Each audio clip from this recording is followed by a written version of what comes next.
Hello everyone, this is Dylan from the Turtle Club, and I'm here with Sam, who got top 4 at locals with Dripku. So we're gonna see what it's all about. So take it away, Sam. Hey, how's it going, guys? So right now I'm playing the yellow unison leader, the Dripku. So pretty much, if you don't know what it does, you take a life, look at top 5, and play a 1-drop unison from it. And the awakens untap 1, draw 1. And then on the awaken side, if you attack, you can play a unison. It comes in actually pretty handy, especially when you're playing against like yellow trunks. Today I had to do that a couple times, where it just baits out the free rest card, the trunks rest card. Also too, it doesn't come up as much, but I go in a late game a lot with its activate main effect to tap 2 and put 8 unisons from your drop into back underneath your deck to give it a double strike, and it comes up a lot. And I also use the activate battle spirit boost all the time. It comes in handy a lot, and a lot of people just do not expect it. Alright, I'm gonna start off with the unisons for you guys. I got 4 of the Gohan, the most important one of the deck. Pretty much self-explanatory. Empower yellow blocker and neg 3, and it gives it triple attack. Today I did 3 of these in 1 turn and gave it 9 attacks, and I was able to win that one. And beans both itself and the leader, right? Yes, both turns. Yes, it does, and that comes in handy pretty good too, because I'm also playing a blue-yellow variant. So especially when you're able to do this and Senzu Bean, it's just hard for them to get around. Pretty nice. And it also wipes your opponent's board. So if they're like swinging with a bunch of stuff, depending on one style of play that I'm trying to do, if they have like 2 or 3 cards, then I'll definitely go for the wipe of their board. Ignoring barrier too. And ignoring barrier, yes. Next is probably one of the next important ones is the Vegeta. Unlike the other ones, if this one you could play this one if they swing over, which a lot of people do. Once it hits the drop, you can draw a card. So the other unisons don't gain effects if they hit the drop or anything like that. And it also pops a 4 or less. It doesn't come up too much because you usually want to get this one out first rather than the other ones. Next is the Piccolo. It's the draw one when it has 3 or more markers on it, plus it's also the 15k. It's one of my main attacking swinging unisons that I use to clear the boards or just go for higher ones. You're usually going to Vegeta in the trunks, right? Draw 2. Vegeta in the trunks, yeah. Or into Piccolo, I mean, yeah. No, yeah, I go into most of the time if you have all 3, I only play for the 1-drop unisons. I only play 12 unisons, and normally the best play to go about it is play Vegeta first, play the Yamcha, draw a card from the Vegeta, tap 0, and then play this one and then draw a card. So you're drawing 3 cards. Oh, yeah, even better. So it's even better. And this Yamcha is so good, especially late game, having the power to rest. The power to rest 2 cards on their field, especially blockers, is so good. And it doesn't, their power does not matter. You can just rest any 2 cards, but it doesn't ignore barrier though.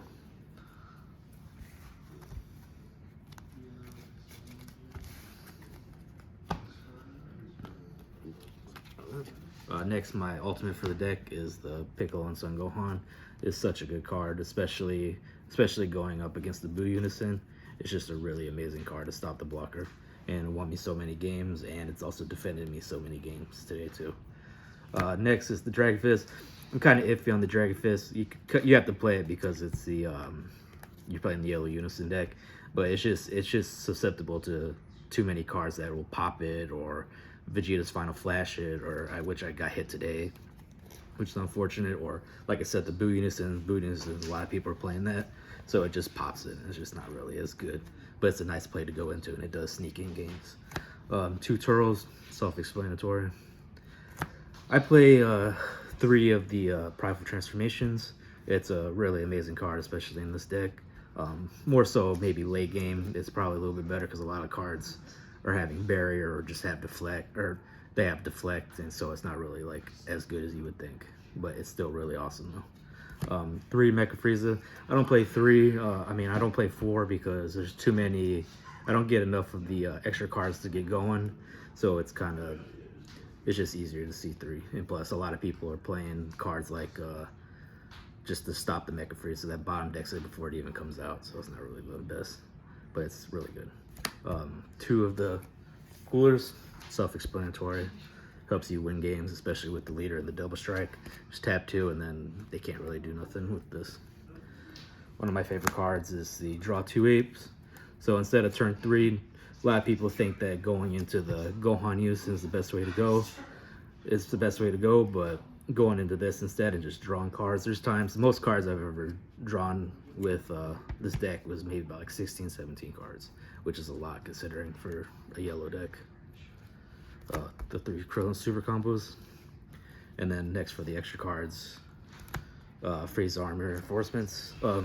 You don't need to play more than that. I always see it, and it just comes super clutch, especially cards against like Cell or just a bunch of dual attack, double strike cards. I play 3 Nimbus over the Forbidden Power.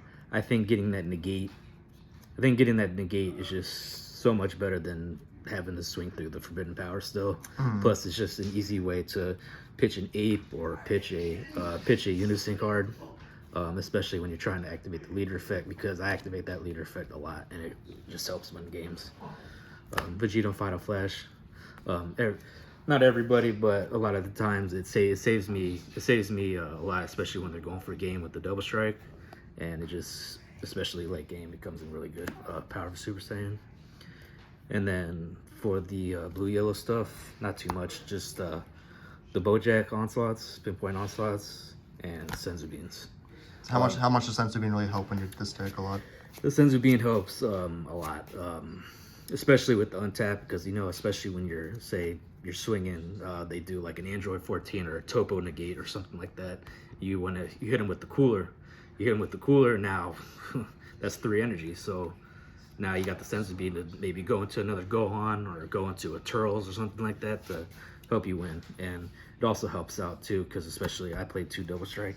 I try to max value with all the little attacks.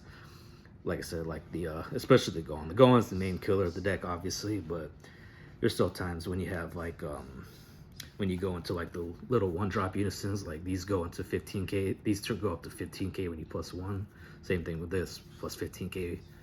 So having that little bit of help just comes up a lot. And I don't play any Overroom.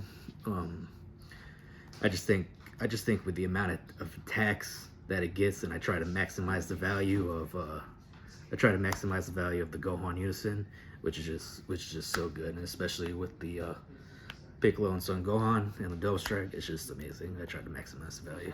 Yeah, seems pretty nice. All right, so let's see that side deck.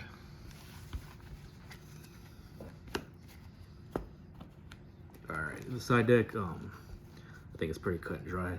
I play the Absolute Annihilators for all the blue decks. It's just nothing really to say about it. It's just really good. It just slows them down and stops them a lot. For the cards that make you pitch, I do the Son Gohan Trusted Ally over the the Dabura. Yeah. I just like it that it's just free and you don't have to tap 1 for it, because especially that 1 energy in yellow, you need every energy that you can get. They're really nice. Yes. For the aggro bills, I still put in 2 Forbidden Powers. It's still a really nice card. For cards like the Topo cards or the Android 14 or Mecha Frieza, you got the Tyrannical Blow, Release from Evil. One of my favorite cards, I thought there was going to be a lot more GT plays today. Blessing of the Tree, so pretty much if they try to do the 0 cost on you, you just hit them with this, and however many unison markers they got on their thing, that's what your guy's going to get. And then the Jiren Survival of the Fittest, which is, I don't have to say more about that. Yeah. All right, to finish it off, what were your matchups today? My matchups for today were Green Gotenks, Gamma, and Trunks Vegeta. The Green Gotenks, I went into time and I was able to get it out by having 1 more card than him and the opponent, which was actually you. And it was a really good deck, and really hard deck to play, because especially of hitting of all the markers on the unisons. So it's just a really hard deck to go against. And Gamma, I don't have to say any much more about Gamma. And also the Trunks Vegeta deck, which is just an amazing deck. I went into time with him, with Bobby in that deck, and it was just a really hard deck to play against. There's a reason why it topped all the time, and it was just a really good deck. All right, that was the blue-yellow Dripku deck, and hope to see you next time on the channel, Sam. Thanks. See you guys.